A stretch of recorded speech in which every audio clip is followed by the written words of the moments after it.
Back again, guys, with another UFC prediction video on the UFC Fight Night card, Swanson versus Lobov. So let's go ahead and get started here. This video is going to be about the FS2 Prelims. So we got 4 fights here. Let's start with the first one. We got Jessica Penn versus Daniel Taylor, strawweight fight. Let's go ahead and just check out their pages real quick, just to give you guys a little bit of that info. Alright, so here's Penn's page right here. Obviously, she's really good on the ground, good submissions. Also has some okay stand-up. 34 years old, 67-inch reach. She is on a 2-fight losing streak. She lost to Joanna, pretty much got dumped on by her.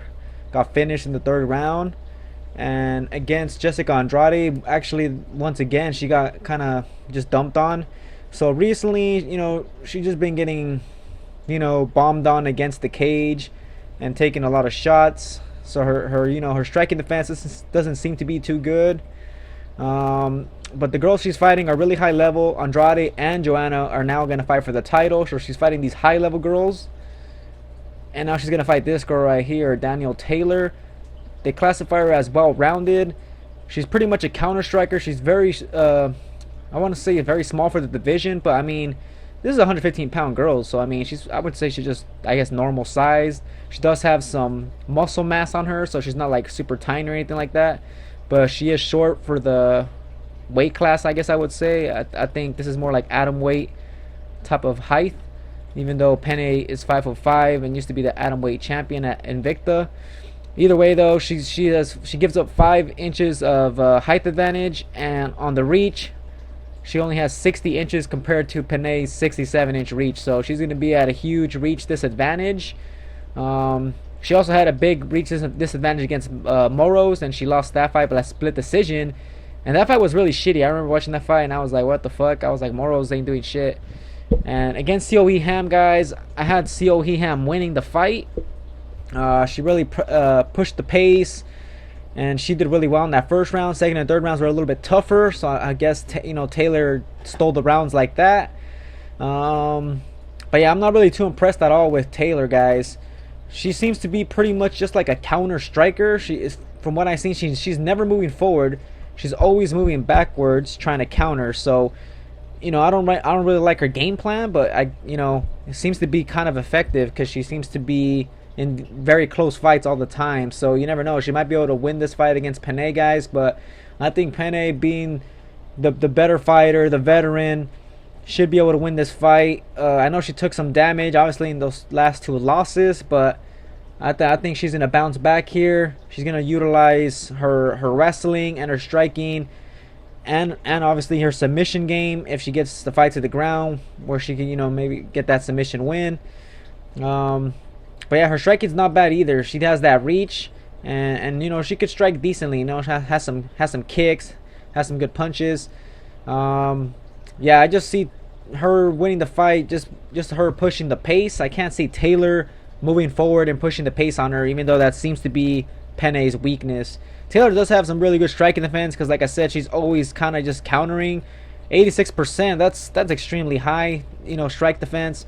So I do see Penn eventually taking the fight to the ground, guys. So I'm gonna go ahead and just stick with the veteran here, Jessica Penn. She's a slight favorite from what I see, -130. Taylor could win the fight, but it's gonna be a boring, close fight. So yeah, I don't really like Taylor's style. So I'm gonna go ahead and pick Penn here to get the win. I could see her getting a late submission, but I'm just gonna go ahead and say Penn wins by decision. All right, next fight we got Scott Holtzman versus Michael McBride. Holtzman fought not too long ago against Josh Emmett, and we saw Josh Emmett lose his last fight. Good record though, 9-2 record. He's a very athletic guy. I want to say he has a kind of like a wrestling with multi-style attack. Yeah, you can see he fought very recently in December. It's only been like 4 months. He lost that fight against Josh Emmett, but it was a very competitive fight. And against Michael McBride, or actually Michael McBride's last fight against Nick Lentz, I think that was a short notice fight. Either way, he got pretty much dominated by Nick Lentz. Got finished in the 2nd round.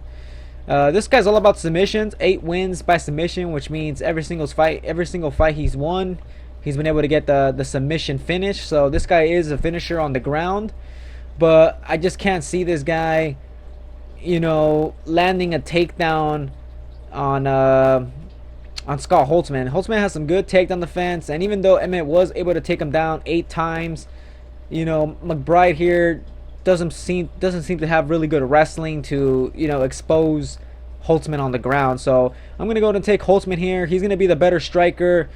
I just pretty much think he's solid all around, and if you guys check his odds here, he's negative 350. That's pretty good odds right there, as in, you know, for sure more than likely he's gonna win here, guys. So he's, you know, he's a heavy favorite, and I do expect him to win here. So I'm gonna go ahead and pick Holtzman to get the finish. I think he's also gonna get the finish. You know what? I'm not even gonna say second round. Yeah, never mind. Yeah, I am. Yeah. So Holtzman, second round knockout. Next fight, we got Dustin Ortiz versus Brandon Moreno. A good flyweight fight here, guys. Let's go ahead and check out their pages real quick. Ortiz, his last fight was against Zach Makovsky. Won that fight by split decision. Had more significant strikes. Had some passes on the ground. Before that, he was on a 2-fight losing streak against some high-level guys. Wilson Hayes, who just fought for the title, and Formiga, who's really high level on the ground also. So this guy seems to lose against the really high-level jiu-jitsu guys. Yeah, seems like his losses, you know, Benavidez, Moraga, you know, this guy seems to only lose to really high-level guys. Moreno here is one of these up-and-comers. His summary is classified as jiu-jitsu, but he's shown to have good striking, good power. Obviously, he has the jiu-jitsu, and he's also had some. He also had some really good wrestling in his last fight against Ryan Benoit here, or Ryan Benoit, whatever you guys want to call it. His last name. He had 5 takedowns landed in that fight against Ryan. Against Mocha, he got that first-round submission. He was a big underdog in that fight. Yeah, so Moreno's looking pretty good, man. Has some solid striking, has good wrestling, and has very dangerous submission skills off his back. As you guys can see here, he has the 9 wins by submission. He has 4 rear naked choke wins, a guillotine, a triangle, 2 arm bars, undisclosed submission, and he also has a win by knockout here. He's also on a 10-fight win streak, and he has 7 first-round finishes. So this guy's a quick finisher. You know, he likes to throw in the pocket, but he also is getting smart with his striking, and, you know, learning to keep the range. Overall, I see him being the better striker in the fight. And on the ground, Ortiz does have some good wrestling, and he could take Moreno down. But off his back, I feel like Moreno could threaten off his back, maybe get a submission or scramble back to his feet, and maybe we could see even Moreno take Ortiz down, or him just strike Ortiz the whole fight, guys. So I really like Moreno here. He is the underdog. I saw on DraftKings he's well priced.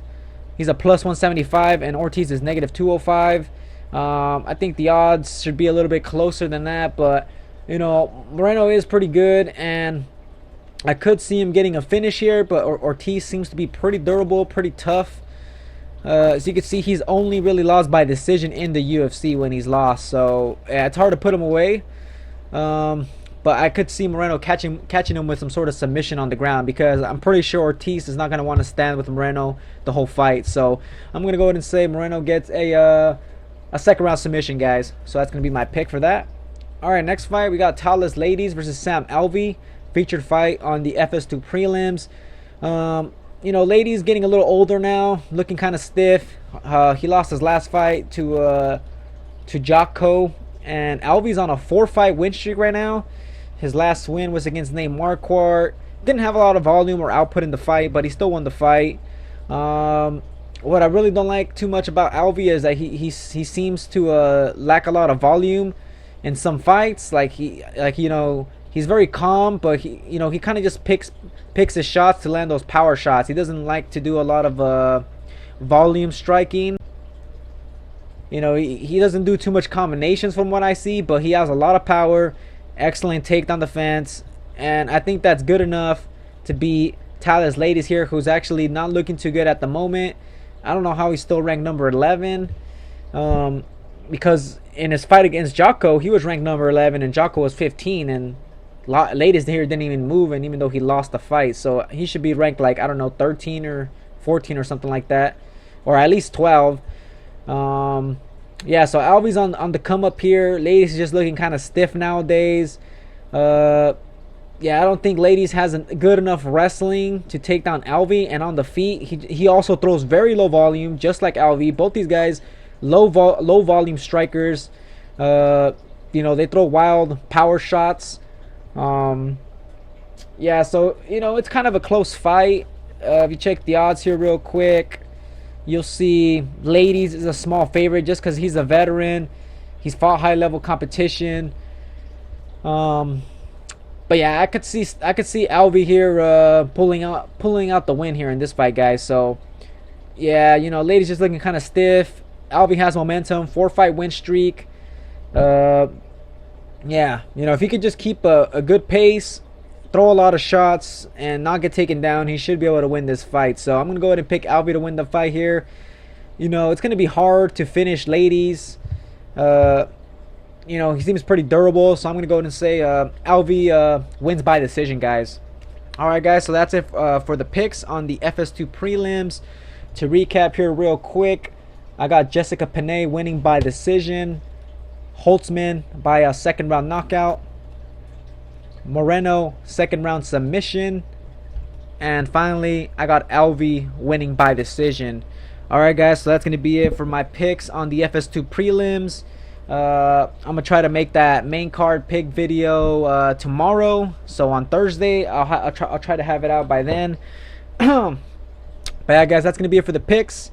Subscribe for more videos. You guys already know I'll be making these UFC fight pick videos whenever there's a UFC card. So yeah, subscribe for more content.